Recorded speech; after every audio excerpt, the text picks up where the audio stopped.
episode number 198 with Steve and Mike.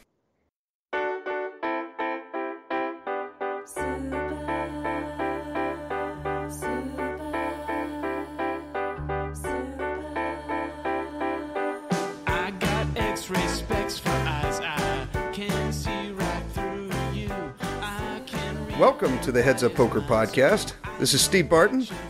And this is Mike Snyderman. How the hell are you, Michael? I'm excited to hear about, I kind of want to go over our, I got a lot of stuff to talk about. I don't, Steve. I'm going to have to carry this one up. But I'm saying no, just to be, argumentative. No, sorry. 198 episodes, man. That is pretty badass, Stevie. Isn't it? 2 away from Dos Cientos. I'm excited. Very cool. Got some interesting guests coming up. You and I talked a little bit about it. Doing Alex Fitzgerald.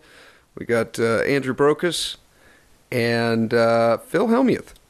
So got a strong lineup. Your buddy, Phil Hellmuth. Yes, my BFF. Yes, yeah. He just doesn't know it yet. When are we gonna see you like front seat at a Golden State Warrior game with some Hellmuth tickets? Isn't he like friends with the owner? He's always like dropping. Let's like people to know which rich and influential people he is friends with outside the world of poker. Yes, yeah. When I talked to him on the phone the last time we, just before we recorded, it was episode 147.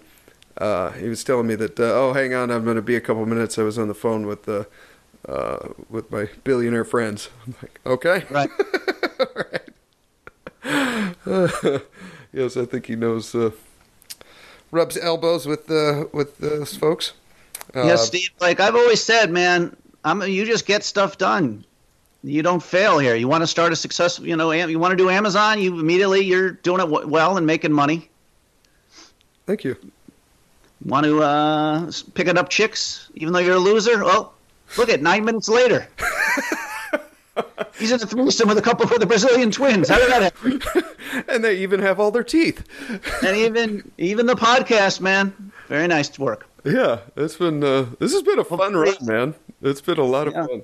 I was telling somebody about you the other day. I think it was one of the guys at work, and I was like, I knew that this guy and I were going to become long-term friends when we're doing the bowling thing with the TPE meetup, and it just looked like I had incredible form with bowling, but yet my score reflected after 8 frames a score of like 56, and I remember you said something to the effect of like, I bet if we get Steve 1 hour of bowling lessons, we could turn him into a 160 bowler.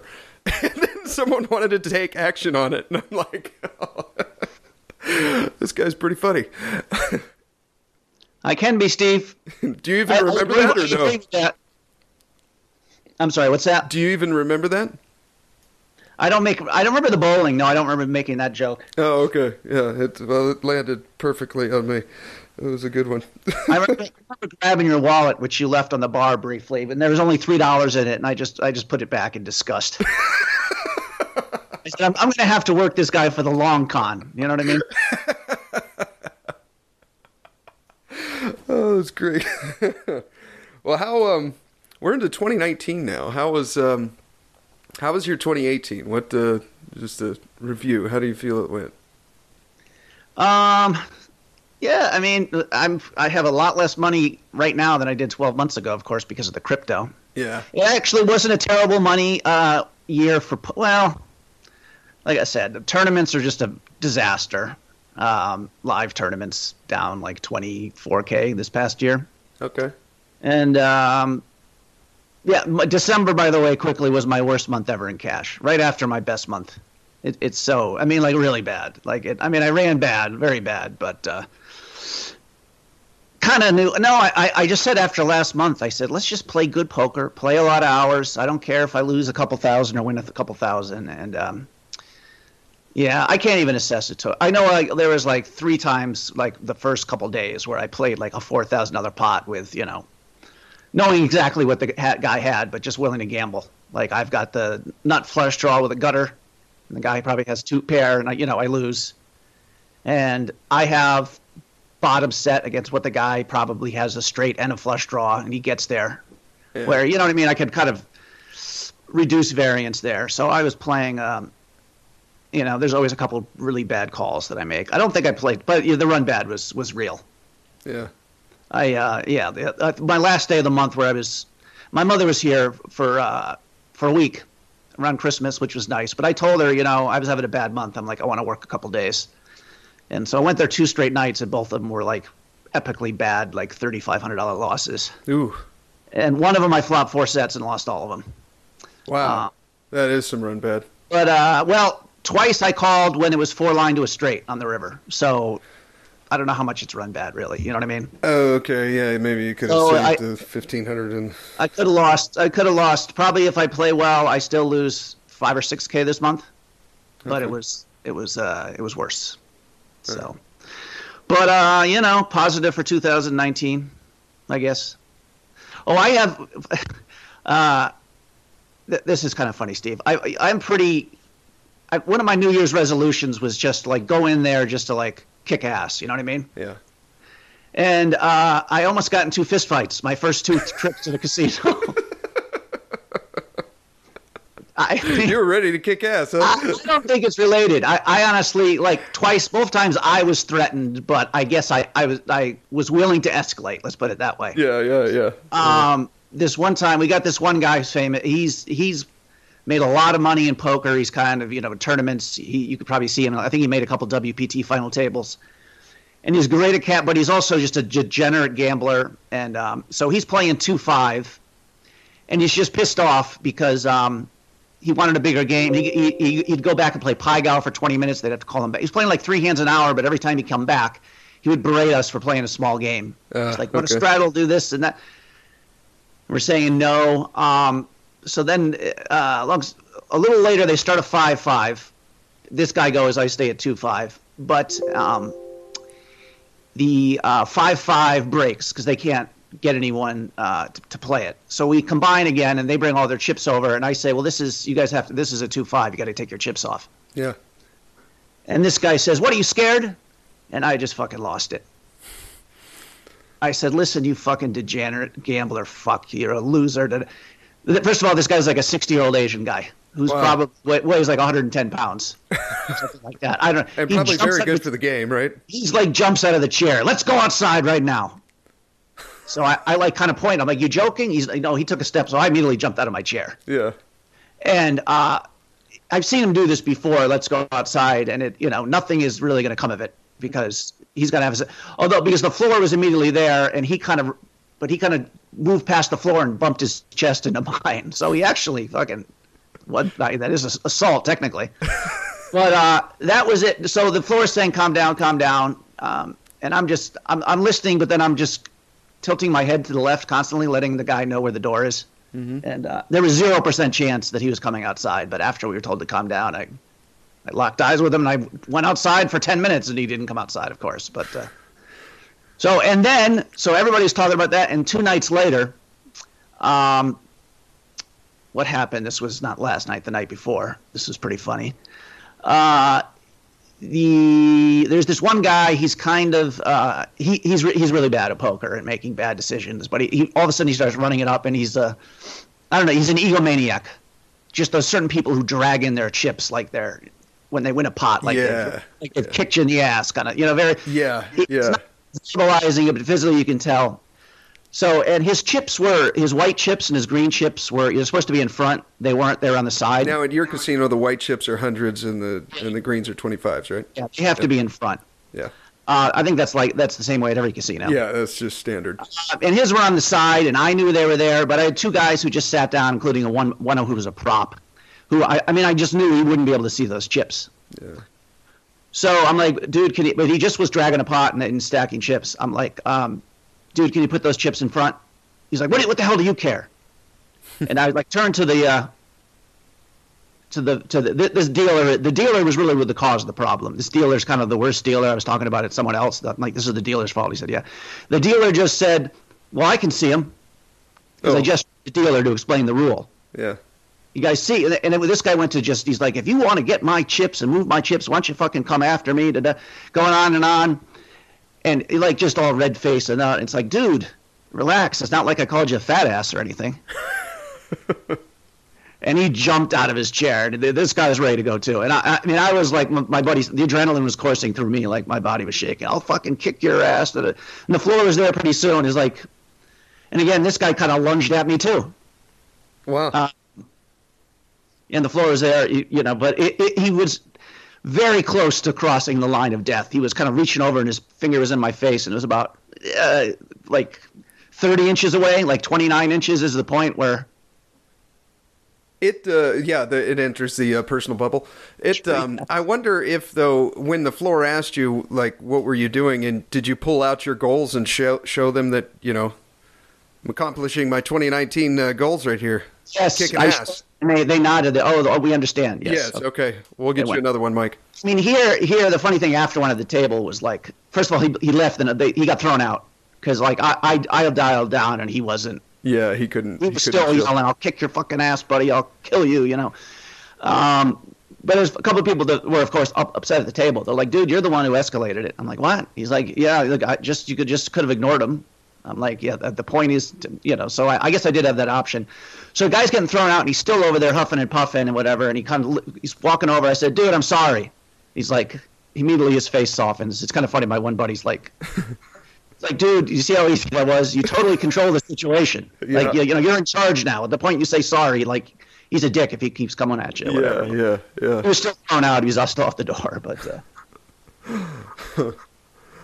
So I'll need to. Right on. Well, it sounds like you're knocking that one out. Well, I've already achieved that. No, I mean, this wasn't really. I didn't really sort of have the New Year. I had a New Year's goal to go in there and just making money is like my only purpose and just, you know what I mean? It's just kind of funny that happened that way. But my other New Year's resolution was to, trying to lose weight, Steve. I'm 207 pounds this morning. Nice. Well done. I was 245 pounds, probably in July. 245 and you're 207. Wow. Okay. I haven't seen you in a while. I got to make a trip down there. Yeah, definitely. So I made wagers on this. Maybe I already discussed this. So I still have 3 weeks to lose 7 pounds, and the weight is pretty much flying off me when I want to when I'm motivated. Good. Yeah, I did this year for 2018. I changed my workout a lot, which and then my diet a bit. That was from my injury, and I feel. As far as weight, I think I've lost a couple of pounds, but I just feel strong and lean. Right.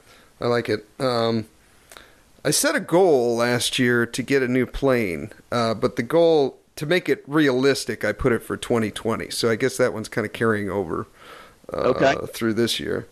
This year, I set kind of a lofty one. I set a goal last year of becoming an IFR pilot. And I never even took one lesson. So I'm like, okay, I got to do that this year.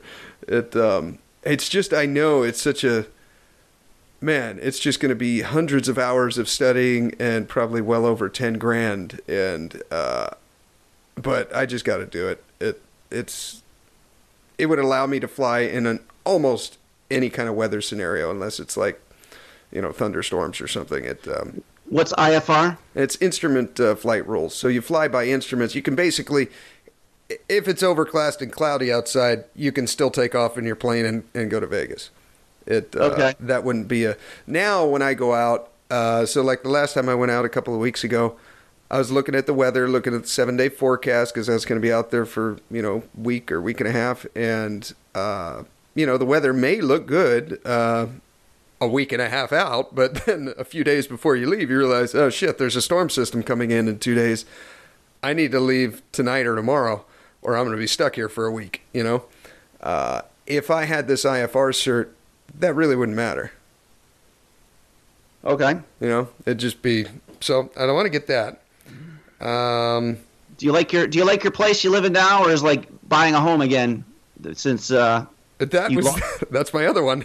Oh, okay. Yeah, I want to, I think the market it's already kind of crested out. I've been watching the market values in this area, and, there's a lot of like a home that's $400,000 right now. The price is reduced by $15,000. The ones that are $500,000, they've been reduced $25,000, like that, And So it's already made that crest, and I believe it's coming down. I don't know. This one's going to depend on when I interpret the bottom to be.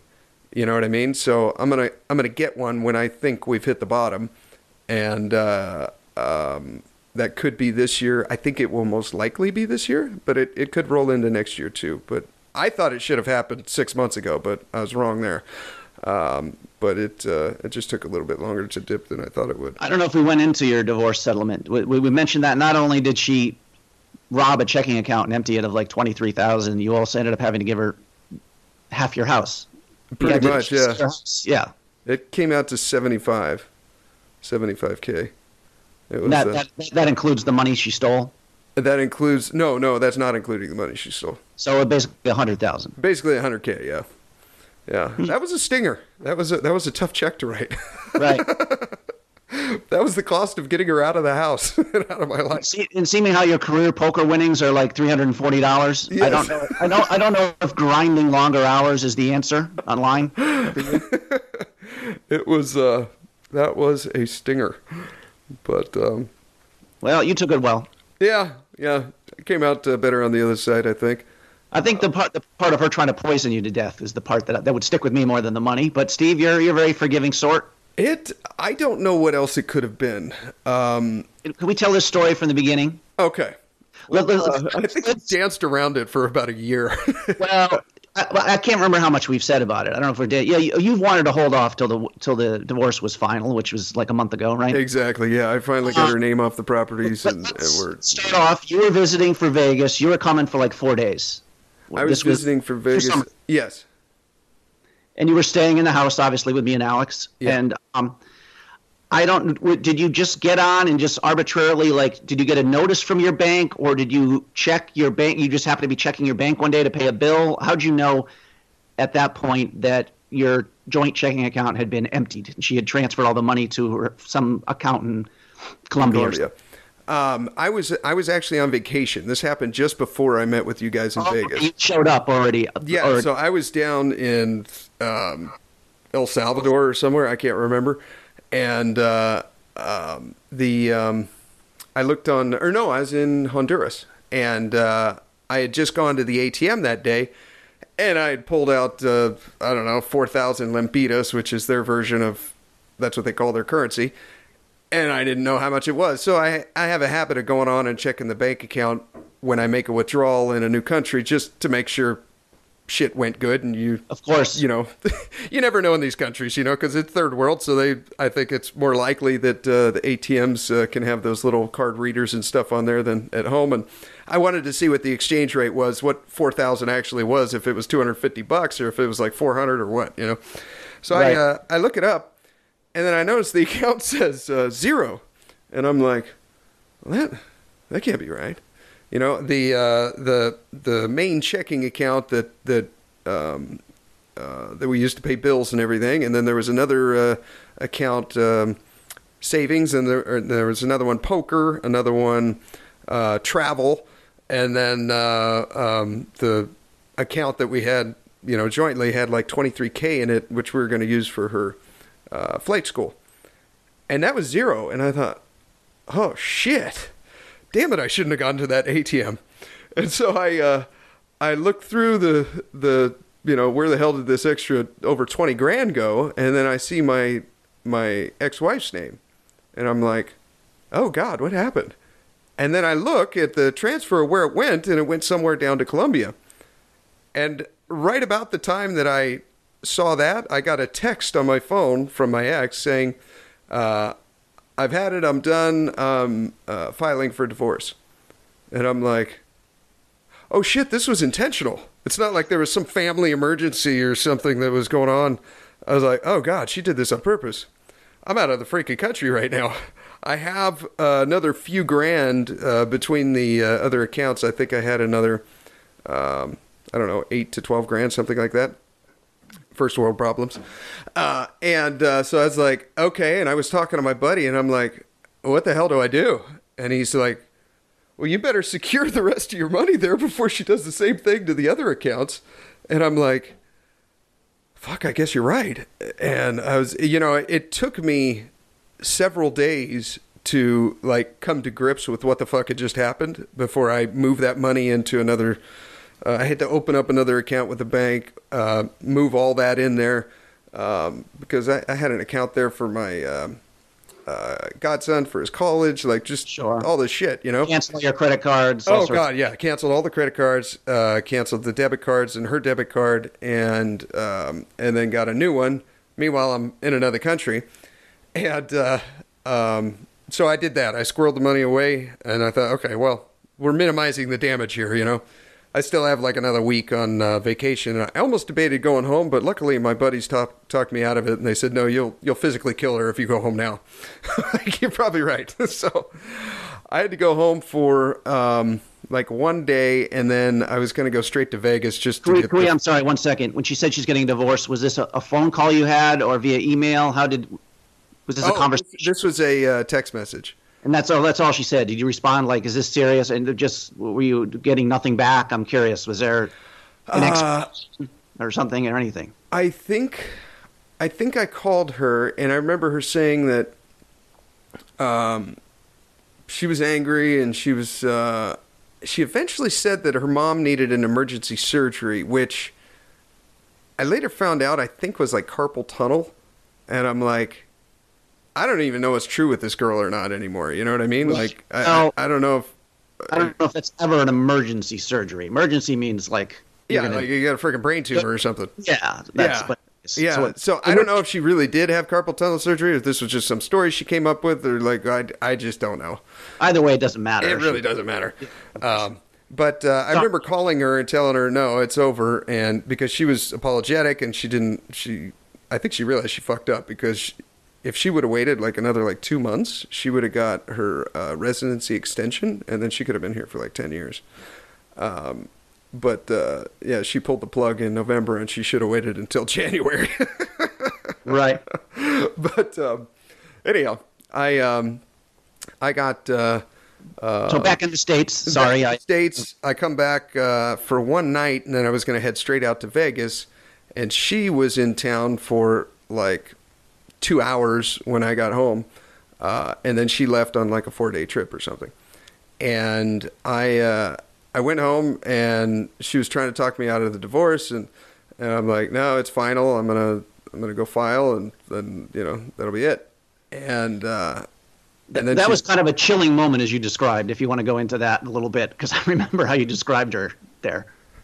Didn't she's like, "Come on, I miss you, let's do it," and you're like, "I'm sorry, I can never trust you again," and then she just became like absolutely icy cold and just like stared you down. Well, I'm going to do what I have to do. Like, right? Is that correct? Yes. I mean, I remember before we got married, she's like, you have all these, you had these properties and stuff, before we got married, and I don't care about that. I just want to be with you, even if we get if it doesn't work out between us, that's yours. I have no interest in it. I don't care. And then as soon as I told her, once she realized it was final, and that, she wasn't going to talk me out of it, and she realized that, okay, we are getting divorced. You're right. It was like the mask came off, and the sweet gal that I had married no longer existed, and she became this ice queen. And she's like, well, then I'm going to go after whatever I have to, and I'm going to take as much as I can before I leave. And I'm like, holy shit. Oh, God. Like, is this girl going to get a lawyer? Has she been talking to somebody? Like, has she been planning this? And so she left for work, and we're married for almost 3 years, so she knew my routine like clockwork. And about 8 o'clock every night, I get the scotch glass, I put some ice cubes in it, and I pour my glass of scotch. Well, can we talk about those? This is an interesting. I want to make this a longer story, if that's okay, if you don't mind. Okay, go ahead. I want to talk about you in Vegas showing up, because that was kind of, I've never seen you like that, or even couldn't even imagine it, how traumatized you were, if I can just talk about that. Yeah, what was it like from your perspective? Well, if you remember, you were just numb, because like we were discussing the whole, like, was she setting up from the beginning? Is this just an immigrant trying to steal your money? And you just didn't know. Me and Carlos, if you remember, were just out. You tell Carlos that like $23,000. That's You know how many cans of black beans that is? About 23,000. The two of us were just fucking outraged over this. We're ready to because if it happened to me, I would have been racing home to toss her out of a second floor window. But you were pretty cool. I mean, I was trying to be. This was just talking it through though to bring it up. I mean, I don't know if I mentioned this before. I think I did. I was like, okay, just for debate's sake, let's look at it from her perspective and pretend that this isn't just a con, that she's unhappy. And I just brought up the fact that you would have been on a long vacation with your friend, right? Yeah. I still find that a little unusual. You're not the first one to say that. Like that you and your wife were never. Yeah, I can see going for a weekend with the buddies and stuff, but for a long vacation, I don't know, maybe you invited her or not. And the fact that when she went to school, it was in San Antonio or something. In Texas, yeah. You guys switched your schedule, or you're only seeing each other 4 or 5 times a month. True. So I in my mind, I'm like, I don't know. You know what I mean? It's a little strange to me. I mean, maybe from both ends, but you obviously loved her. It's just you don't need that constant attention. You know what I mean? You can. So, anyways, just to throw that out, but yeah, I don't know. It was just a crazy time because we were discussing. All of a sudden, you're discussing these old moments with her, and I'm like, oh my god, we got to kill her. I'm like, wait, hold on a second, Steve, did you beat this woman? You know, is she sitting in a trunk right now? I was trying to freezer. Come up with some reason where she was not. But yeah, it was just hard to see. You were just sitting in the pool at one point with a blank look on your face. I remember, and I was walked out there or something and cracked a beer or whatever. It took you 30 seconds to realize there was someone even in the vicinity. You're just it was just so on your face. But okay, so you returned from Vegas. And at that point, then I just went into focus mode. I had to kind of focus my life into the only two things I was doing was working on the divorce and then physically going to my job at the fire department, and that was about it. I couldn't do podcasting, I couldn't play cards, my mind just wasn't right. I was just I just got to get this girl out of the house as fast as humanly possible, and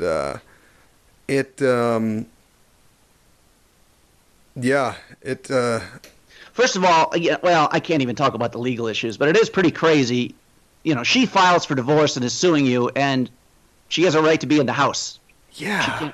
She can't leave. How long did it take before you could actually even get out of the house? Wasn't it 4 or 5 months or something? No, it was 2, which to me felt like forever. But I've been told that's very, very fast and good. Okay. So, I mean, there's horror stories, guys at work, they're having to live together for 9 months or a year before they finally get out. So, or legally, the one that leaves is going to forfeit all the profits in the property or something. And so they just have this miserable relationship of sleeping on the couch. Oh, God, it sounds terrible. But we were both working quite a bit at the time, and so we weren't often at the house at the same time. And we certainly weren't in the same room. But yeah, it was very primal to all of a sudden, you trust this person with literally your life to now, I can't even trust her with the password to my email, right. So it was was she doing any little passive aggressive stuff where you're watching the TV and she comes over and accidentally kicks the cord out, or little stuff where she was just trying to ratchet up the. There was yeah, and it kind of got to the point to where we couldn't it was just okay, we just got to make an appointment to go see the mediator. Look, we're both not working these 2 days next week. You want to go the 25th or the 26th? Either one's works for me. Well, I just don't even want to think about that right now. And then I'm like, what the fuck, man? If we were both on the same page, we could have been separated and out of the house in 4 days or whatever. But it was just this bullshit thing of her putting it off, and then and like that. And there was 2 times that I remember that I realized that the only way I'm going to get this chick to sign off on this stuff is I got to have sex with her. She's sexually frustrated and she just won't, she has no release. And this is the only way this shit's going to fucking work. And so there was twice that I had to do that. And then I remember it was so repulsive when I was doing it, but I knew that this was the only way to get her the fuck out. And so I had to do it. Maybe there was another way, but it probably would have taken longer. I'm sure it would have. Invited me to move in. That would have sent her out the fucking door pretty fast. You know, my folks actually offered to come in and live while she was there, and I almost took them up on it. Because just make it so awkward for her when she's there that, you know what I mean? Yeah. But so how is hate fucking, Steve? I've never done that before. It's surprisingly harder than you think because were you pulling her hair a little more severely than you normally do, or what was the? You know, I don't even remember. I just remember it was. I have to go into details. It was really hard for me to rise to the occasion because chick's an info, basically. Was that? So chick's kind of an info. That was part of the appeal, obviously. When you're saying you knew her personally that she was feeling all this anxiety because she hadn't gotten fucked. Yeah. That's pretty much what you're saying. And you know what? After both times after it, we went and saw the mediator. Like it was like instant. Right. You know, so it worked. I don't know how much longer she would have strung it out, but I could tell you, dude, I wouldn't have been able to live with her much longer. I really couldn't. Oh, man. But the lesson learned is don't get married or in a serious relationship when you barely know the person. Most people would say that's blatantly obvious. Yeah, it is to me now. Well, I'm a romantic, Steve. So you just chose wrong. We didn't get into the real crusher of the story here, Steve. You have whiskey every night. I do. Around 8 o'clock or so, I get my little scotch glass, and then I fill it up with ice cubes, and then I pour a couple shots of scotch in there. And there was a bottle when I came back from vacation that was, if you got a fifth of whiskey, 750 milliliters, it had about a quarter of scotch left in it. So 3/4 of the bottle was gone. And then there was a brand new one right next to it. And so I open up the thing, I pour my drink. She'd already gone to work, and she was going to be, flying around for 4 days or whatever as a flight attendant. And I drank it, and within about, it was less than an hour, man, I was sitting on the toilet, throwing up into the trash can, and just violently ill all night. And so part of me was like, maybe, no, she wouldn't do that. Would she really? And that's when I told you about it, and you're like, do you still have that bottle? You should get that thing freaking tested. And I'm like, I mentioned you should get it tested after you'd already emptied it and threw it out, which is too bad. I know. I threw it out, and then I threw it in the trash, and I was like, okay. At that point, it wasn't really a thought in my head of like, should I get it tested until you mentioned something? But I remember thinking, I can't trust this girl for anything. I don't even want to eat any food that's in this house. You know what I mean? Like, who the fuck knows what she's done? Yeah, so that was definitely an eye-opener. I like to, weren't you like scrubbing? You'd have to scrub every plate and fork before you used it or something? That was just straight paranoia, I think. But after the... Did you actually drink from that bottle more than once, though? This is the funny part, I think. Didn't you get real sick one night, and then you did it like the next night, and you're like, I thought it took more than one night before the... No. Oh, After the first night, that was the only thing I could think of what it would be. And then I was like, okay, I can't trust this girl for anything. I just got to get her the fuck out of the house.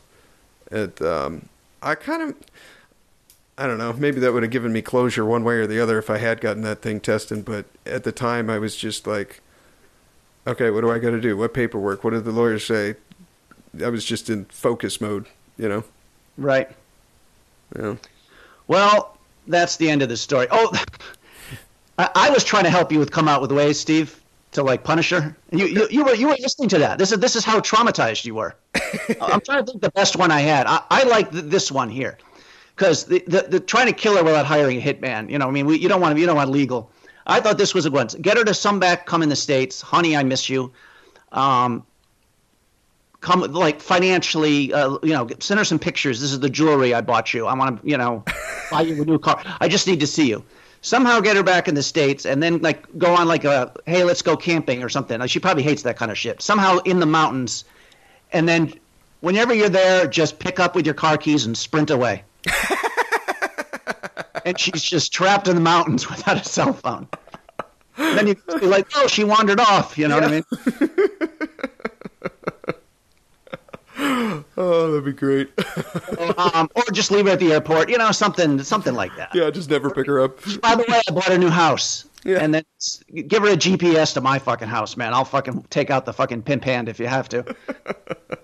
But I don't know if we weren't really going there. It was a fun mental experiment. I think Carlos might have had a couple good contributions to that discussion too. I don't know what he came up. I think his was direct. He didn't like my creativity there. No, but I don't think he actually liked the violent option. But we were trying to come up with. Well, you had a couple ideas of getting, like, telling her, honey, I got to get some awful news. I have AIDS. Weren't you coming up? Oh, yes, that's right. And I was like, Steve, if we're going in this direction, you want to get a real existential panic? Yeah, so that's where I liked In the Woods thing. Just, Yeah, I kind of like the HIV one. That's pretty. That's a pretty good one. And then just never call again. Oh, damn. Then the other one was, didn't she like contact your friends and claim abuse? Like, she was even like getting into your life on another level. That's what was so scary about it, was like I come back from vacation and I got to do all this freaking damage control because she's been talking shit about me for the last like month. And, from their perspective, I wiped out all the bank accounts and left her with no money out here by herself. What were some other shit that I did? I don't remember. That was the biggest one. And it was like, I think they even like gave her some money because they felt bad or something. I'm like, she just has 23 grand. What are you kidding me? She's painting this like poor pity party story me like I don't have money to eat. And like, wow. She was very convincing though. Very, very convincing. Very manipulative. And I mean, it just took one phone call when I got back to my buddies to clear that shit up. But still, they wanted to like kick my ass when I got home. Like, what the hell have you done to your wife? And then now you're divorcing her after you steal all of the money that she's earned. And like, what? Well, that, maybe perversely that should make you feel a little better that you're not stupid and she was conning other people. Yeah, she like did. They thought she was an innocent party here. They thought she was the sweet wife too, apparently. Yeah, that's true. I hadn't thought of it from that perspective before, but yeah, I guess you're right. Yeah, she was very good at that. Very good at that. I don't know. So, anyways, there's the story. Yeah, there it is. It's out. Yeah, we have promised that we would get the whole thing, and there's probably still a million details if you go back to. There was just in the back of my mind, I just couldn't do it, knowing that her name is on those properties, and if she realized that, or she could take advantage of it, and then I'd be right back in the fucking shit show, So I was like, let me just square everything, and then I can talk about it on the air. And of course, it was always. I think you're like, okay, let's just, if I have to give her 25,000 more, it'll be fine. 50K. And then, okay, it might be 75K. It's like, well, I really need this to go. Okay, fucking 100K. It was just to the point to where it was like my dad said. He's all, you're going to write a check. It's just a question of how big. How, right. Her price was another 75. Maybe I could have got it for a little bit cheaper. I don't know. But whatever. I was just glad to see her go. Sure, of course. Yeah. So what else should we talk about, Stevie? What's that? I'm sorry. What did you say? I was going to say, I set one other goal. This one's probably the most ambitious. But I want to make 250K. I want to make $250,000 in earnings this year. Wow. Okay. So I thought about writing 200, but I know that 200 is doable. Like if I just really dug down and really put my axe to the grindstone, I can make 200. So does this mean a lot of overtime shifts where you don't trade with people afterwards? You just work the extra time? I mean, That's what a lot of this will be. It'll basically be working the fire season in the summer, assuming that they'll still have brush fires like they have, and I have no reason not to think that they would. It'd be that, starting doing real money with the trading options. Okay. And then just more poker. Just putting in more hours. But I think I can make more money at trading. I just haven't gone real money yet because it's like I'll have like 2 or 3 good days and then I'll have one really bad day. But the bets to me look the same on the bad day that they are on the good day. So is it just shoving all in with aces, the guy calls with eights and you get unlucky? Is that what it is? Or am I missing some of the setups? So each one of those that I'm not really sure about, I email it to my my coach, and then he's either yes or no, and that's the learning process. So I feel like I'm there. I was just saying how you're successful at everything and it'll work, but you were a failure in marriage, so I guess I should amend that statement. I don't know, Steve. You are the optimist, and I am the pessimist / skeptic here. So, like, first of all, because you're so cautious / sensible with how you're going about this, I would think it's going to be hard to spin it up that much. Like, what do you have? Like, just because you only want 1% at a time for each trade, right? I mean, it's just you have to run really good just to double that up, whatever your investment is, right? True, I mean, I don't know if you have an idea that you can possibly double this every month. Is that 2,000 to 4,000 to 8,000 to 16? I mean, is that kind of in your mind how it goes, where you can actually 40x your investment over the years if you're really smart with it? Judging by my results, I should be able to make about $25 an hour doing trading. Okay.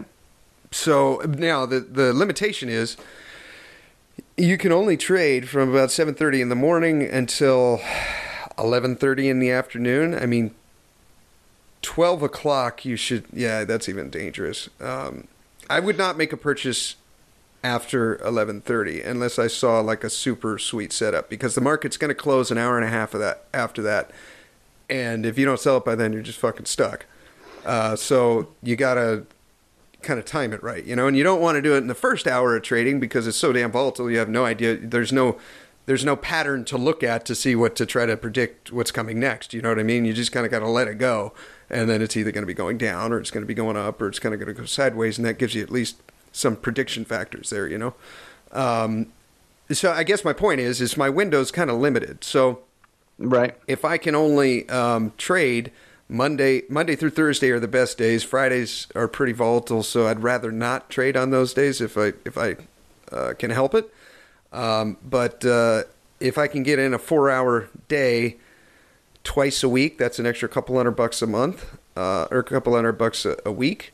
I haven't done the math on this on how I'm actually going to get to 250K, but you're bringing up an interesting point. Maybe it's not going to be. Your average trades are like $200-300 each, kind of thing. Like 120.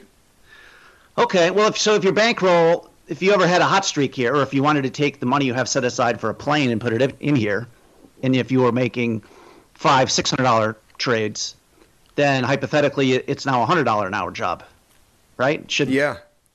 So, yeah. But like I said, from the beginning, I know there's like supercomputers who are doing this all the time. A pretty large majority of American financial transactions are through software people have set up. Yeah. So my point is, not only you're competing against that, you're competing against people who do nothing but this all day long. True. And have been doing it for. So you do seem to have access to a smart guy, and you'll probably work out. But I don't know. We'll see what happens. Yeah, I'm excited for it. It's a fun game. It's I didn't realize like how much there is to look at. I used to like almost 4 table look at like 4 different stocks at the same time. But now I'm focusing more on like one, maybe two, looking at them weeks out, and then all the way down to the 1 minute mark. And it's, the patterns are interesting. It's like there'll be these, they call them moving averages. So, it'll be this line that's going across the graph, and it'll be the average cost of this share over, the last 200 minutes, or the 200 units, however long the reversal bars and the bars are timed, if it's 1 minute, 2 minute, 5 minute, like that. So you can kind of put together these patterns, and you look at different ones, and it can kind of touch the line and then bounce up, or it can break through the line. If it does that in the 1 minute, it's likely to do it in the 2, and then likely to do it in the 5. And it's like this kind of matrix that you have to look through and try to guess what it's going to do next. It's well, it sounds like, I guess the key is, it's even if it's break even, you're having fun. You're playing a game you enjoy. So I didn't really think about that level, but yeah. Well, there's a guy at the casino I know, this older guy. He's got a lot of money, and he's pretty amazing. He's playing poker and usually has a bet on a horse race. Plus, he also gambles with the stock market. Oh, I don't know if every day transactions back and forth. Hey, you're not going to believe this stock went up. It's fun for him. So he needs the constant stimulation. But once I asked him, because he has the little app for his trading, I'm like, do you mind if I look at that? I'm curious. Yeah. And he's, no, that's okay. And I forget how much was in the account, probably like 300,000 or 400,000. Wow. But then I looked at the fee. I wanted to break down. I wanted to find out how much he had paid in fees over the years. I don't know if it took. Yeah. And I don't even know if he looked at it, but like this year, I want to just come up with a number. It was like definitely over like 20,000. I want to say it was like $37,000 in fees. That's the rake. He had paid, yes, pretty exactly. Same thing. But at the end of the year, he probably is break even or a little bit, but it's served the purpose of letting him play this game. Yeah, yeah. Just sometimes the poker games aren't running, and the horses, he doesn't have a horse, so the stock market fulfills that need for some people. But yeah, anyways. So, Steve, I don't know. This is probably public knowledge anyways. If you want to just look it up, that we could find this out.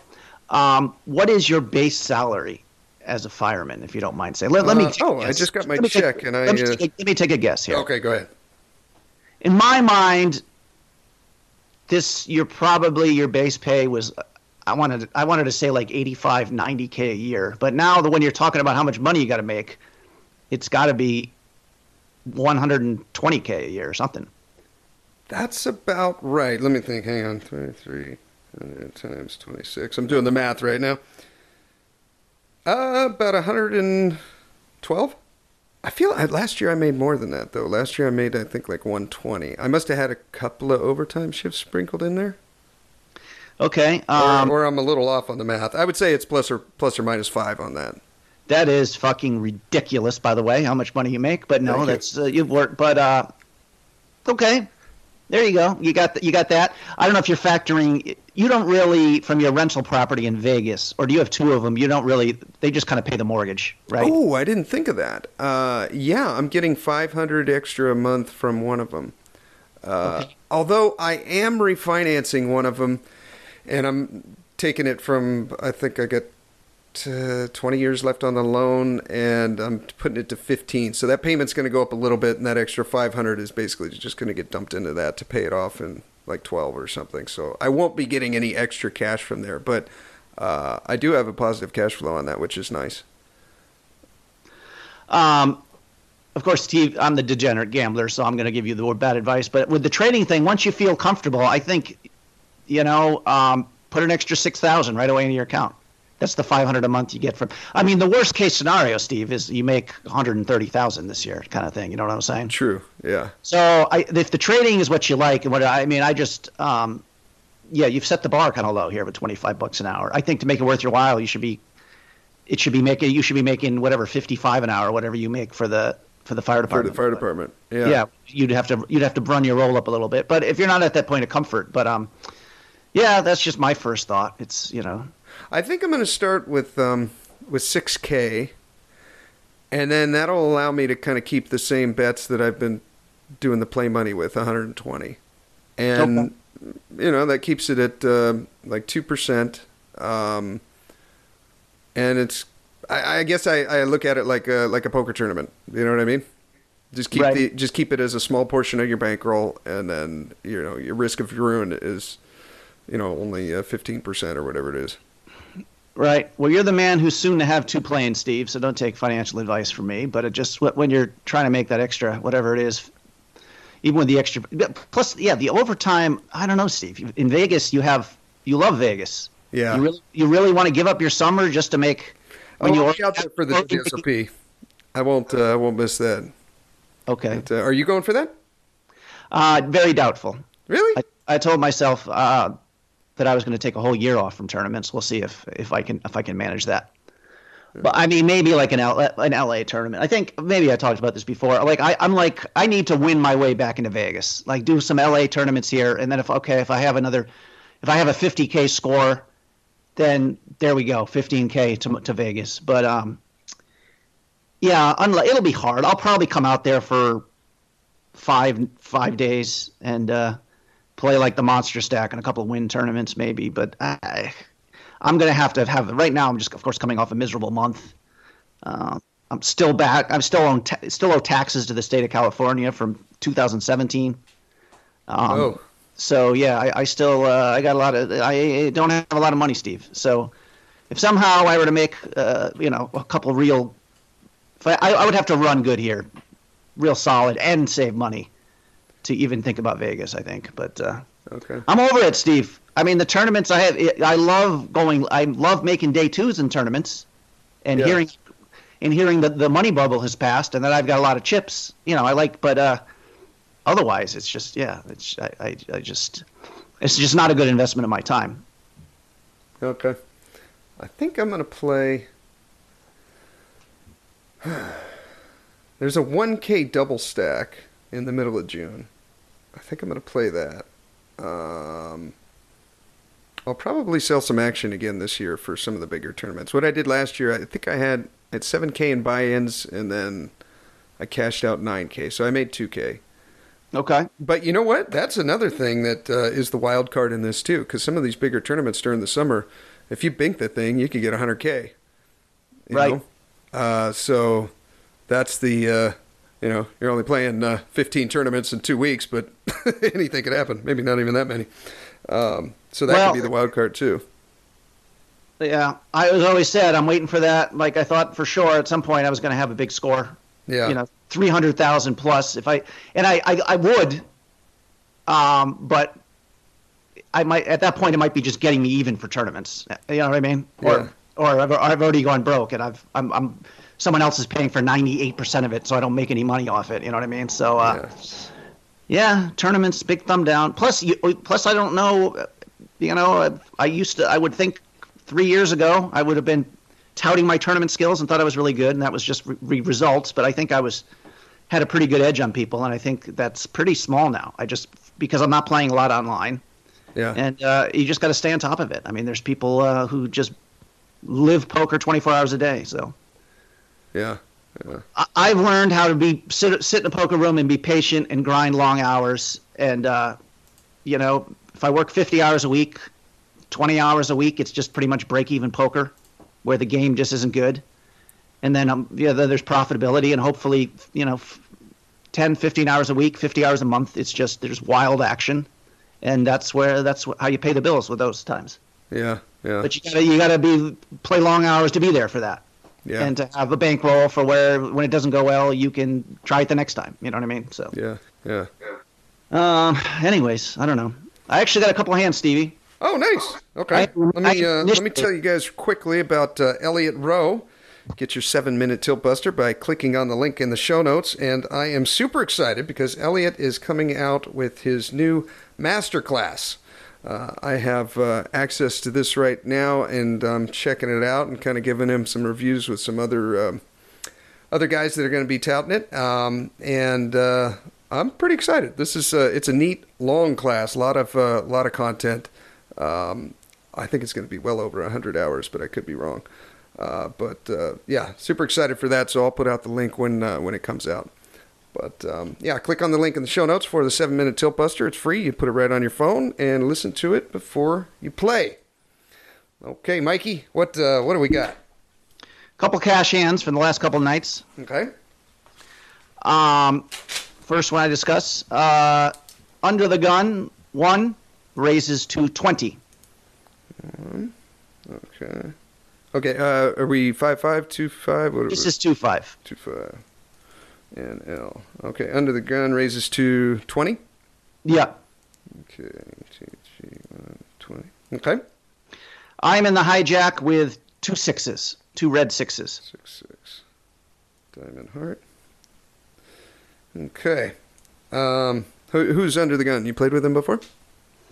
Yeah, just, I don't know. Yeah, recreational player. He's not going to be, I guess, pretty standard opening range. Okay. Probably there's going to be a little too much crap in there, some offsuit Broadways maybe, and a couple hands, but not opening super wide. Okay. Again, that's the problem now is like the mainstays of the game who are casual players, they're just kind of trying to break even sort of thing, not do anything stupid. Yeah. So you make money off them because, yeah, I mean, you're just never going to pay them off, and sometimes they are going to pay you off. But this guy would be like the decent amateur who it's a good. He loses a little bit of money, but he's okay. Okay. Yeah. I personally think this is a call 100% of the time. I don't know. Do you see any reason for doing anything else? The only thing I was going to say is, I think in the scenario you described, I'm just calling here every time. But if this was some type of kind of loosey-goosey player that maybe not positionally aware, and you have some tight guys to your left, then I might isolate him. But there's some people that you don't want in the pot, then I might isolate him to get position, get heads up in position with a pair against a guy that has a wider range than 6s. But yeah, I'm just flipping it a call here. Okay, I agree. I called, and we get 3 other callers. Okay. The cutoff, the button, and the big blind. Button, big blind. Okay, they all throw in 20. Okay, so we got $100 in the pot? Yes. Alrighty. So with $100 in the pot, UTG, we're in hero hijack with 2 red 6s, the cutoff button, big blind, go to C flop. Okay, and what do we got for the flop? King 10-5. King 10-5. Okay. Do you remember the suits, or is it even relevant? It was a rainbow flop. I can't remember. Yeah, it's not a factor in this analyzing this hand. Okay. What's big blind and UTG do? Big blind, it checks to me, so the 2 people check. Okay. And it's on us. I think checking here. 100%. Yeah, I can't come up with a reason to bet when we have 4 other people in the pot, and and these Broadway cards kind of hit everyone's range. So yeah, I'm checking as well. I check, and the other 2 players check as well. Okay. Can I predict the turn? Sure. 6 of clubs. No. 6 of spades. It's a 7. Oh, wow. All right. So I can't remember if this brought a flush draw or not. I think it might have completed the rainbow. Okay. First 2 people check. It's on me again. Yeah, check. I checked. I'll just give the rest of the action and tell you what I was thinking, kind of. Cutoff checks. The button bets 40. Okay. And the under the gun player calls. Okay, so big blind folds. UTG calls 40. And now it's on us. Yes. Okay, we got 180 in the pot. That's 40 on us. When he bets 40 into that, I mean, is he ever checking a king on the flop there when it checks all the way to him? I don't think so.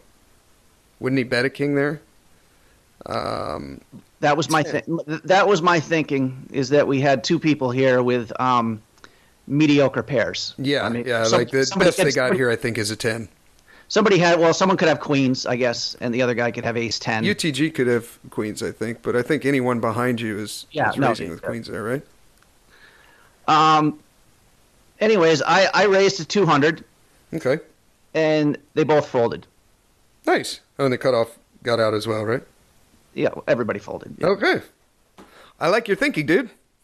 So anyways, this is kind of a spot where, like I said, I'm really financially not in great shape, but I was like kind of told myself, I'm like, if I see a spot, I'm going to take it, kind of thing. You know what I mean? So I thought, somehow someone could have a set of sevens on the turn, I guess. But then I would not be firing any river, by the way. I'd be just giving up, I think. A 6? Well, yeah, 6, but otherwise I was.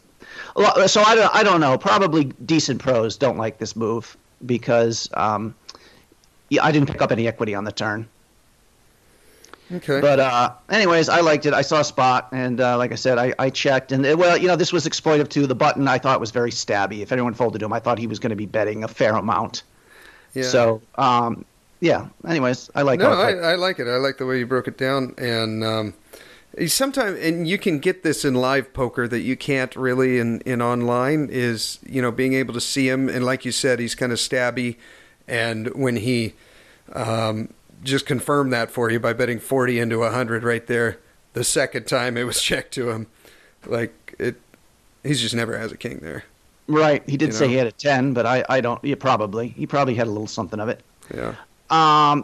Yeah. So anyways, I like that. And that's something I think I used to do more of, probably not ideally, but that's a spot I need to remember. Any of these multi-way pots where it checks through on the flop. Yeah. Rarely is someone slow playing. Yeah. Some people are just trying to pot control, top pair and stuff, or maybe, but a lot of times I think you can play it like this. Yeah. Again, if it was a big card, I don't think I would have done this. It was kind of semi-improvisational, but once it got to me, I'm like, I took some time. I'm going to make it look like I got a hand here and raise if either of these guys bet it. So, yeah. Anyways. Cool. Well done, sir. The next hand is also at 2-5, okay. Although we have the straddle going. Oh, okay. So 2-5-10. Yes. All right.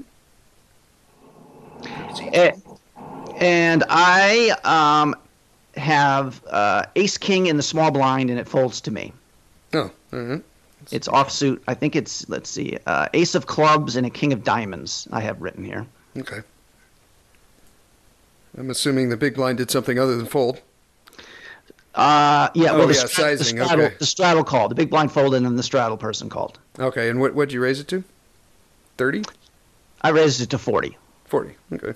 So there's 85 in the pot now. Okay, so you said the straddle call. I'll call 40. Okay, so we got 85 in the pot? Yes. 85, should be 87? Well, do they take the $2 drop or whatever, huh? Okay. Well, I would have been the $2. That was part of my... Oh, that's right. Okay. Yeah. Okay. And who's the straddle? Is he the only one doing the straddle, or is the whole table doing it? I can't remember. I think there might have been one person. There might have been one or two people not doing it, so it wasn't like a steady straddle. Okay. It might have been at the point. Sometimes, usually late night, like 1 a.m., we usually have that straddle going. So everybody at the what the fuck hours, who gives a shit that it's. But that I can't remember exactly. Okay. This guy is a casual player who, just not very good. I think you know what I mean. All right. Well, not horrible, but the flop is queen, 9 with 2 hearts. Heart. And we have club diamond, so we got none of that. Okay. All right, actions on us. Into 85. I'm not checking here. I'm trying to think of sizing. 35 feels a little small. I feel like we're betting for value. And I'm going to say 35 to like 55, but I'm trying to come up with a better number than that. I think, I don't know, 45. I bet 50. Okay. From talking, I have been studying the cash game a little bit. This might be one of those spots where you bet real small. Okay. Like for value, but also like, he's never folding a pair here anyways. Yeah. Obviously, queen is always raising. You can even go on like 30-35 here. Okay. And a lot of times they'll do that, and then I don't know, Steve. You get away cheaper when he has a queen, a 9, or a pair. Yeah, I guess. Although I still might even call a raise here, depending on the villain. This guy was pretty aggressive, I think, in his bat, like playing a lot of hands, but he might call here. He might call here with nothing. You know what I mean? Yeah. Which I guess maybe be an argument for just check calling here too. But it feels you're saying that he might call with nothing. Well, like $50 is a value bet, like you said, but not just because he might have hearts or Jack 10. He might have some other weird stuff there. He might have Ace 4, is what I'm saying. Well, that would be great if he called with Ace 4. Well, that's why I'm saying I like betting. Yeah. Oh, okay. All right. I'm agreeing with you. I thought you were saying he could have worse hands than ours, so we should check and hope he doesn't bet. And I'm like, that makes no sense. We could check and let him bluff at it, is what I'm saying. Okay. All right. But anyways, so if I bet 50, the turn, and he calls, and the turn is the Ace of Diamonds. Pretty good. Ace of Diamonds. Okay, so we got 150 or 185 in the pot with Ace King off. We get a flop of Queen Queen 9, 2 hearts, and the turn is the Ace of Diamonds. We have the King of Diamonds. We have. You don't remember if the other Queen was a diamond? I don't. Okay. I say just continue on. Let's see. What are we going to get value from here if he's got like? Well, Jack 10 will call. Like, wouldn't he be 3-betting there from the small blind if he had 10s plus? I mean, is he calling there with 10s and jacks? I would think he would 3-bet, right? Probably, yes. Okay, so we can probably take that out. We can probably take queens, kings, and aces out. But then there's the whatever. We'll get value from worse aces. We might get value from Broadway draws. Right. We do block that a bit, like King Jack, King 10. We should also mention his flop call. We didn't really range him. It's like, well, what does he do with the queen there? Yeah. Like, how many queens do we now put in his range on the turn? And, that's hard to he's got a lot of, pre-flop, of course, he's got, a lot of queens. But I think we should point out, the flush draw there. So that's another incentive to raise the queen right there. Yeah. And even though if he's been watching me, I can be very barely, he might not have the patience for that and immediately wants to, raise and hope that I have something kind of thing. So, yeah, I think that's part of the decision-making here where this is, he doesn't have a queen here. Like, basically, that we're good here like 95% of the time, I'm thinking, right? I think so. I think he's going to call there with the 9, and he's going to call with the... He's probably calling with pairs under 9s, too. On the turn? No, on the flop. Oh, okay. Well, yeah. Sorry, I'm bouncing around here. On the flop, when you bet 50 and he calls, you're right, we should have arranged him. So on the queens, I think you're right. He's probably raising most of the time, because that's a pretty draw-heavy board. With the draw out there, Broadway's, there's gutter balls that make a straight. I think you're right. I think he's raising a queen there. The 9... In his shoes, I'm probably just calling with a 9. So we can keep 9s in his range from his call on the flop.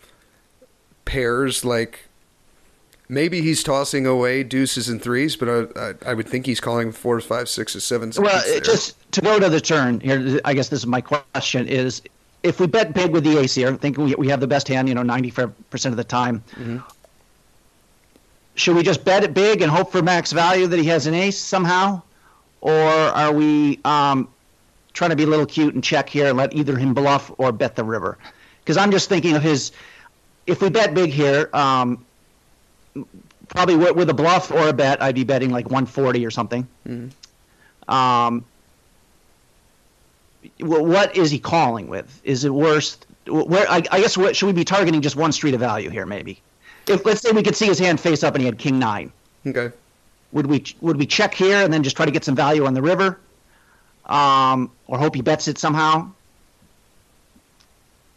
I would rather go for value now. Just because, and my reasoning is this, is because we keep in his flush draws. They're going to call now. They're either going to call and beat us on the river, or they're just not going to put another dime in the pot. So any 2 hearts that he have, we get value from that. Okay. We get value from worse aces. And, I mean, he should be folding a 9 here, I think, to a double barrel, but maybe we get lucky. And like you said, if he's got king 9, he flicks in a call if it's not too big. The thing is, we got to make the bet. It's like, how do we get a 9 to call and the flush draws? And I don't know that you can go small enough and not give him the right odds to do that. I think I would rather target the flush draws, the broadways that might be calling for the gut shot, and weaker aces. Yeah, I think a big bet he's folding the 9. Yeah, pretty much 100%. So I just thought he's if I bet here, I could hope we have an ace, then I could bet twice. Yeah. Pretty much, yeah. I checked. I don't know. Your idea of charging the flush draws, I think, makes a lot of sense. Okay. But I just thought he's going to be folding so often here. I'm not getting called, and I'd rather bet the river and get called by the 9x. Okay. But I don't know. That's what I mean, like, what if a king comes, or a jack, or a 10? Is 9 really calling you there? The turn, you also get value from jack 10, which is open ended. Right. You get value from, I don't know if king 10. How deep were you guys? I should have asked that. I think like $1,000. Well, a lot of these Broadway stuff, he's not. If I bet 130 on the turn, 140, whatever, 150, he's going to be folding the king 10. Okay. You know what I mean? So if I check, he could hit a king or a 10 on the river and have a pair now. And hit a jack and make it straight. Yeah. Yeah. Well, anyways, I thought I had this guy pretty crushed. Okay. And I thought the way to make the most money was to check for whatever reason. I don't know. Okay. I'm not sure. This this is not wizardry. This was just my instinct for whatever. Like I said, I don't even know if I can defend it. Probably supposed to bet the turn there. I think probably most people would agree with that. Okay. But anyways, the river is a 3 of clubs, so he checks back. I guess we should talk about his range now. He never has a queen. No, I think. I suppose I could go through the Rolodex and pull out 1.5 times that I've seen this per 100 where they somehow just play a queen really weird, but it's always by like an older grandma that, I think you're right. We'll just take queen out. So when he checks back, does he have an ace? I think he bets the flush draws too now, right? He knows he can't just I think so, yeah. I think he bets the flush draws. He might even bet, and maybe he's trying to get cute, and he has a weak ace in top pair now, and he doesn't want to let you off the hook or something. Yeah, that's exactly what I was thinking. That or a 9 or like 8s and below. I think 8s and below he has to bluff it. Maybe he doesn't bluff at them now. But again, some of those pairs he's certainly folding on the flop too. Yeah, probably the lowest ones. But on a flop of queen 9, and you bet 50 into 85, I mean, I think he's calling it 8s, 7s, 6s.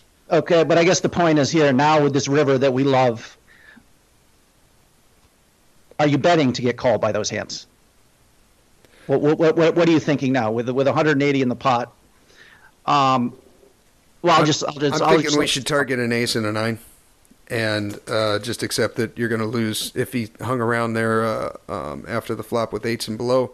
Hope it wasn't 3s, and bet to get value from an ace or a 9. Well, aces and 9s, ace or a 9 are two pretty different kind of hands here. If you could see his hand face up, and if one of them he had ace 5, mm-hmm. and one of them he had king 9, what would your bet sizing be for each one of them? Okay, let's see. Into 185. If I saw that he had ace 5 on queen 9 ace 3 board, no flush draw, I'm going to bet like I'm debating between like 175 and 210 right now if I do the over. I think with the ace there I got to go like 210. And this is even though you can see his cards, he has a 9, you are going to like overbet the pot hoping he gets called by a 9. No, if I could see that he had king 9, I think at that point I'm betting like 75. But an ace, you're betting 170. No, I'm betting. I'd overpot it just a little bit. So the pot's 185. I'd go over that $20-$30. I'd go like 210. So which one? Now we can't see his cards. Yes. But you said we're targeting an 8. We want to get paid by an ace or a 9. So which are you just adding them together and dividing them by 2, Steve, or what's your bet size? That's a damn good question. Altogether, they're 285, so that'd be 140. It'd be like $140.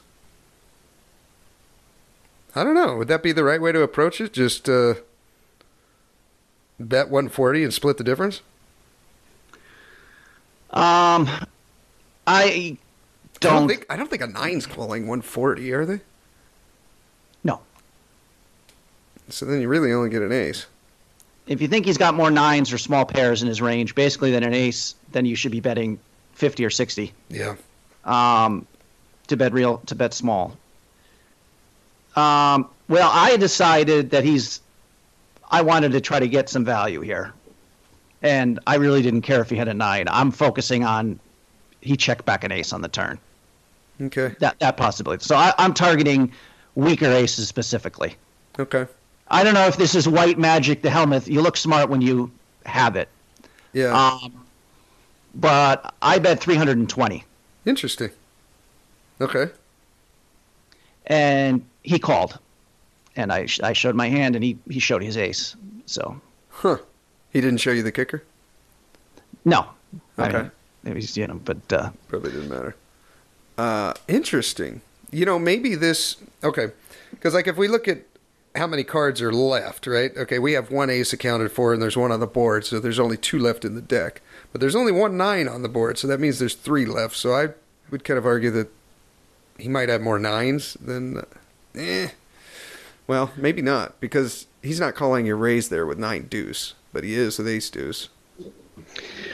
Yeah, again, this is how an actual pro would go about it, Steve. They would think of all the combos and what's the...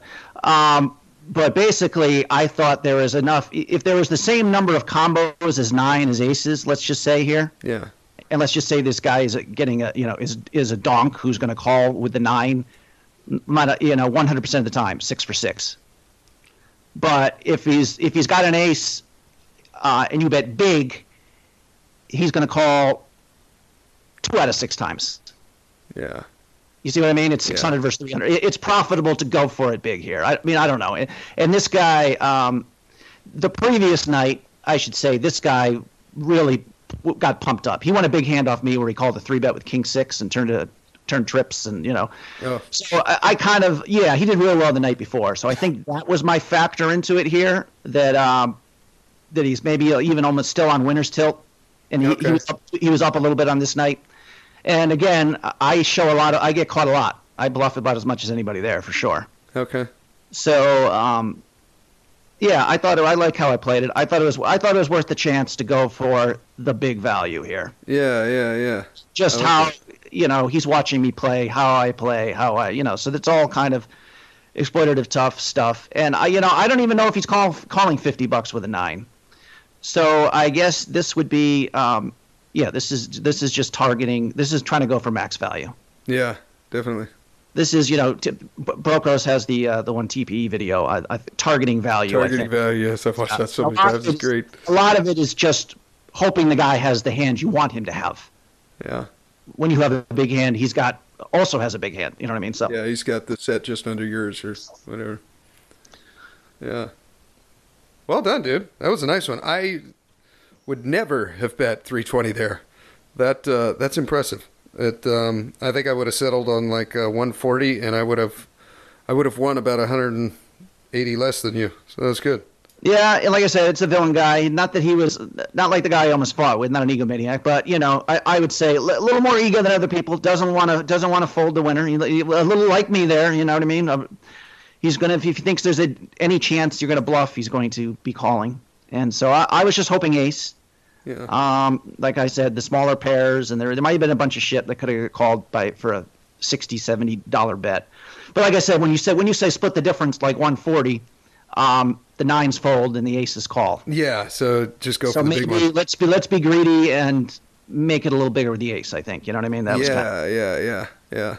Yeah. Rather than bet $45 and get called every time, go for the max value. And even though you get called a lot less, the times that you don't, the ones that you did, more than makes up for those string of 45s. And this is also, I should point out, this is like 2-5 poker. And it's different than the 5-5, where I'll never see Alex in that casino again.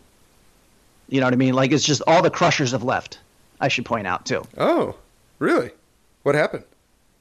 Well, the 5-5, well, that's not true. The 5-5 is now making a comeback. But for the most part, in a 2-5 game, I'm always going to be one of the best 2 or 3 players on the table. Yeah. And there's rarely going to be someone who's, but before at the 5-5, you've heard me complain about how tough the games were. Alex said this was the toughest 5-5 he's ever seen, and he's been doing it for years. Yeah. Because there was top crushers there who just didn't want to be in LA. They want to live in San Diego. You know what I mean? Guys that can beat 5-10 or higher who just happen to be playing this kind of crazy 5-5 game. Yeah.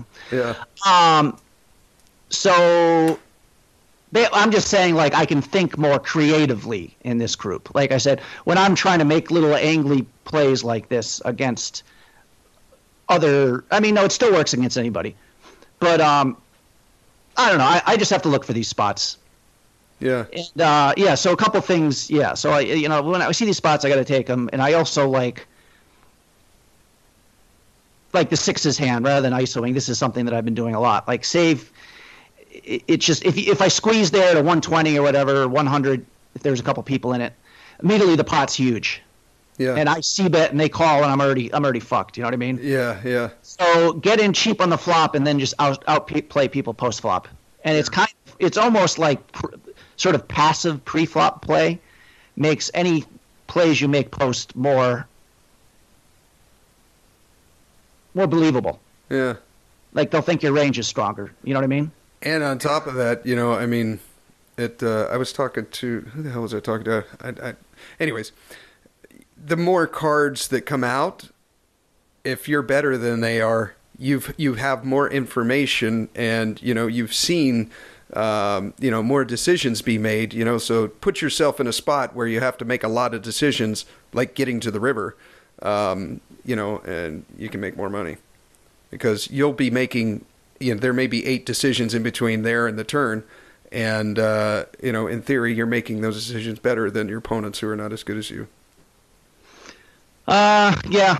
So, of course, the next time we talk strategy, Steve, I could have lost both these hands. I could have ran into a set and then, some guy had pocket threes there and then I'd be so, but, yeah. No, I like it, though. That's so key about, especially the sixes hand, when you can win a hand where you don't have the best hand, you're just printing money, Right. That's very cool. Very cool. You don't have to sit and wait around for it when you can spot situations like these. Right. Well, I'm still, when I say the hands I'm playing, maybe I'll play. I'm the other thing. I have my little notes of my poker notes that I keep on my phone here.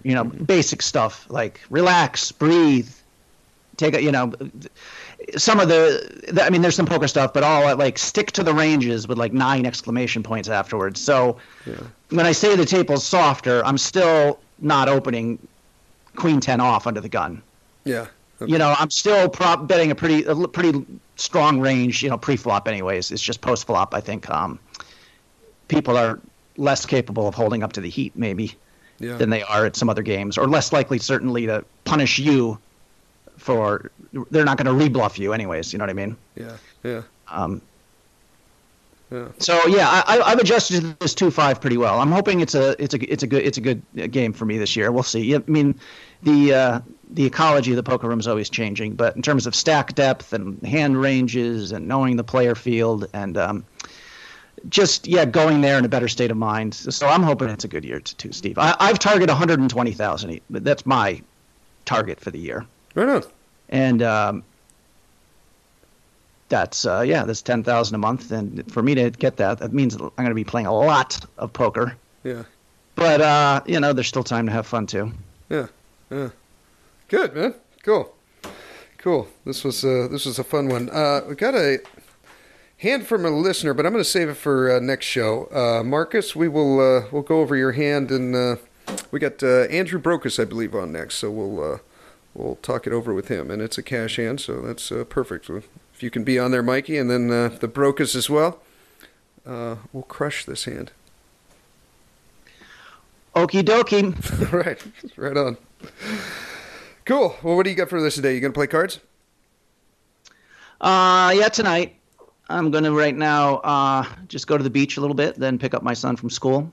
Cool. And I have been exercising, so I take him to swim to his swim team, and then I swim right before the swim team does, and he does his homework in the stands, and then I come out of the pool, and then he goes and swims, and I read my book. Cool. So gonna lose the next 7 pounds, and when is that deadline? The end of the month. Oh yeah, that's perfect. And how much do you win? 207 pounds this morning. No. How much do you win when you win the? No, I mean $700. Not a lot, but I do not want to lose that money for sure. I can't afford it. I mean, the bet you made is far better than saying I could beat 300 pounds by the end of January. Right. I would say that's a negative EV life decision there, but the one you made is a positive one. I did have to financialize my fat ass for the problem to make this happen here. And quickly, maybe me and Carlos will be on. We'll have the all vegan edition though. But I'm also trying to be. I've been a vegetarian. I haven't had a piece of meat in a month either, Steve. Wow. And book I just read, How Not to Die. This is. I know you're for self-improvement. This might be a life changer for you. Basically, this is all plant stuff, all plant-based study. Basically, someone who exercises like mad, but eats just whatever. Yeah. And is it like real lean or whatever, will have much more health problems as they go through life than the person who just doesn't exercise but eats really healthy. Eats the plant food. You know what I mean? So I've always believed that. He says that in this book? Yeah, there's all sorts of research to back it up. I mean, The anecdote he starts with is like how this guy got down the line. He said his grandmother was given like pretty much after 2 open heart surgeries, like she was 65. She came out of her hospital on a wheelchair, and the doctor had pretty much given her a death sentence, saying, listen, your heart is so weak, you just probably don't have that long to live. There's nothing more we can do. We can't have another surgery. Yeah. Your heart is so they were kind of, but somehow they went to this was like 20, 30 years ago at the time. It was kind of, they went to this guru who said, eat nothing but plants and fruit and nuts, veggies and nuts. And of course, this is like really dramatic, but he's like, she was walking 2 miles a day 3 weeks later. And she was supposed to have a death sentence, and she lived like 27 more years. Yeah.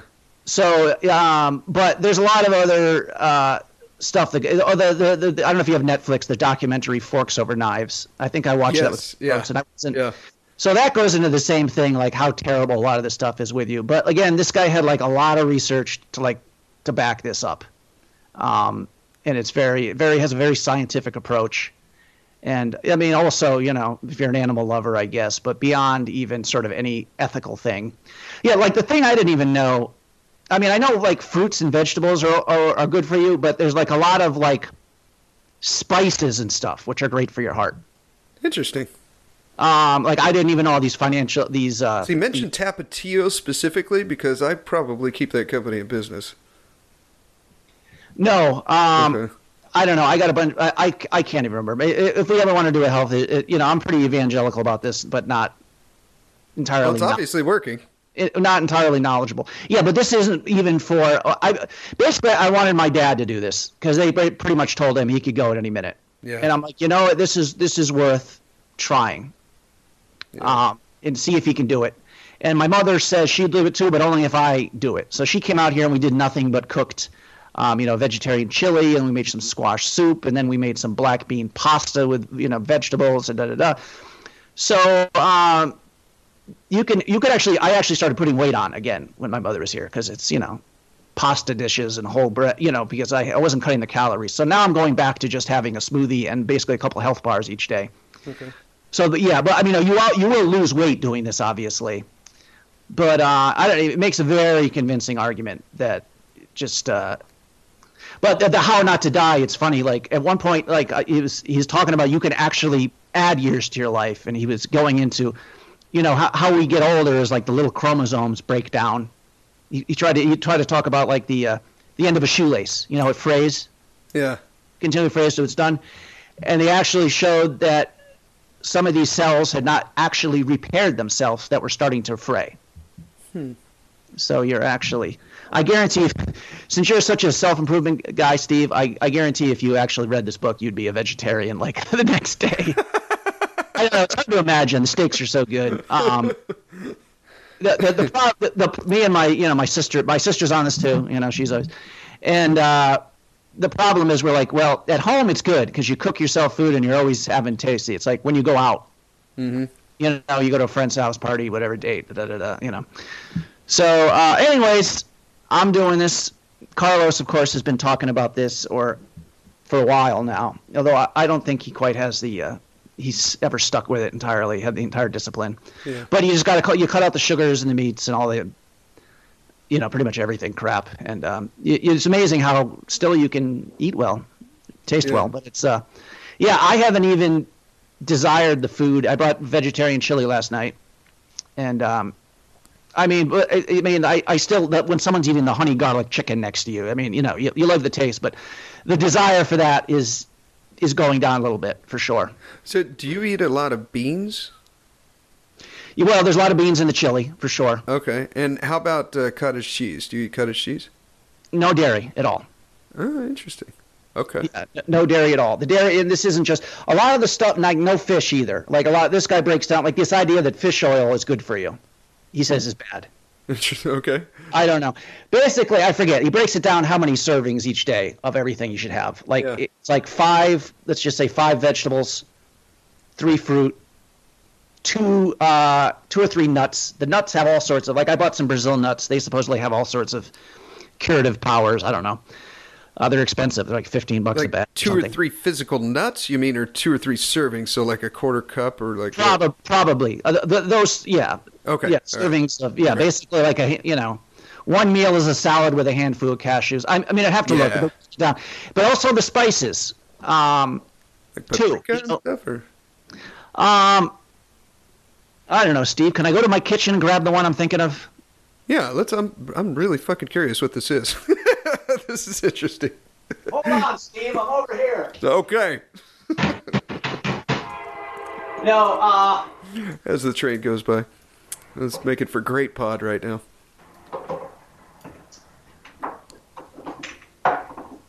I think the one that's supposed to be really good is the turmeric. Oh, how do we say it? Turmeric? Yeah, or turmeric. What's the other one here? Curcumin? Oh, cumin. Well, curcumin is actually this one I take in a pill, but it's like a concentrated something. But the other, I can't remember what they are. You can break. I forget. I have a bunch of seeds that I don't even remember which kind of seeds I have. I have like pumpkin seeds and another seed, and I have this other shit. Let me see. I can go grab my.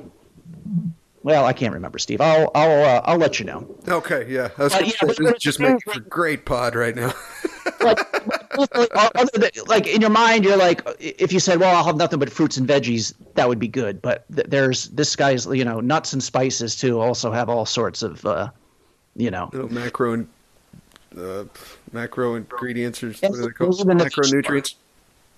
Yeah, and I forget. Like broccoli is like the king vegetable, which I despise, but it's like, okay, I can grind a little bit of that into a smoothie. Yeah. My smoothies I've had all week have been banana spinach with almond milk. Okay. Been pretty tasty. Yeah. So you can obviously add some berries and all that kind of stuff. I should give credit to this. There's this one woman who's. And also, it's cheap because the first thing you looked at, like I went to Whole Foods, I'm like, shit, man, this is expensive. Yeah. But anyways, there's this one woman with a bunch of collection of YouTube videos who would like, I'm shopping for the week, and it would be like $7 a day kind of stuff. You know what I mean? You have to build up your pantry, as they put it. So it's expensive at first. You got to have your yeast and all that kind of stuff. You know what I mean? But Yeah, like I said, I can eat pasta with tomato sauce as long as it's all natural. I mean, black bean pasta or the red lentil pasta is better than the whole wheat pasta. Yeah, I know pasta can make you fat. If you make the noodles out of squash or something like that, it's far better than getting like noodles in the package that are like Italian pasta. Right. Noodles. It is less caloric and it's got more protein, but it's also doesn't have like the average pasta in the box is going to have a little funky shit with it. You have to get all natural. Yeah. Yeah, there's a lot of good info out there. I don't know. Let me. What was the name of this woman whose videos I watched on TV?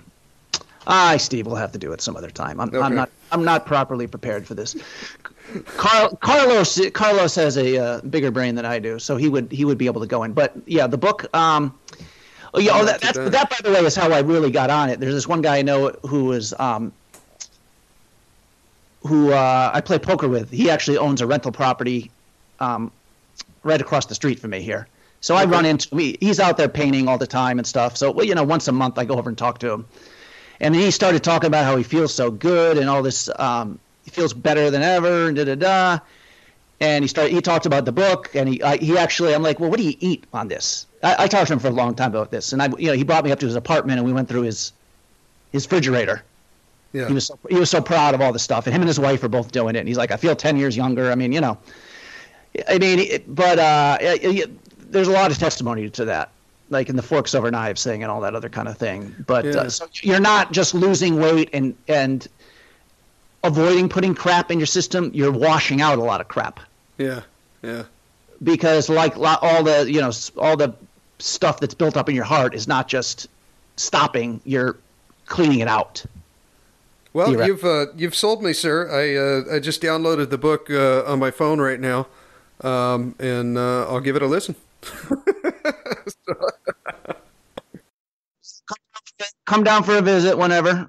I don't know. Maybe we'll try to coordinate if next time Carlos comes. I'm guessing sometime in the spring, but I don't know. Okay, cool. We'll do. And if you guys want to get the book, How Not to Die, like I just did, we'll put a link in the show notes. I'll throw it up on Twitter. And thank you for tuning in. Here is your weekly motivational speech. Most of you won't be successful because when you're studying and you get tired, you quit. And I'm here to tell you today, if you somebody came in my office the other day crying. I said, look, don't cry to give up, cry to keep going. Don't cry to quit. You already in pain, you already hurt, get a reward from it. Don't go to sleep until you succeed. Listen to me. I'm here to tell you today that you can come here, you can jump up, you can do flips, you can be excited when we give away money. But listen to me, you'll never be successful until I don't have to give you a dime to do what you do. You won't be successful until you say, I don't need that money, because I got it in here. So if you want to make six figures, you can't just be talking about you want to make six figures. When you want to succeed as bad as you want to breathe, then you'll be successful.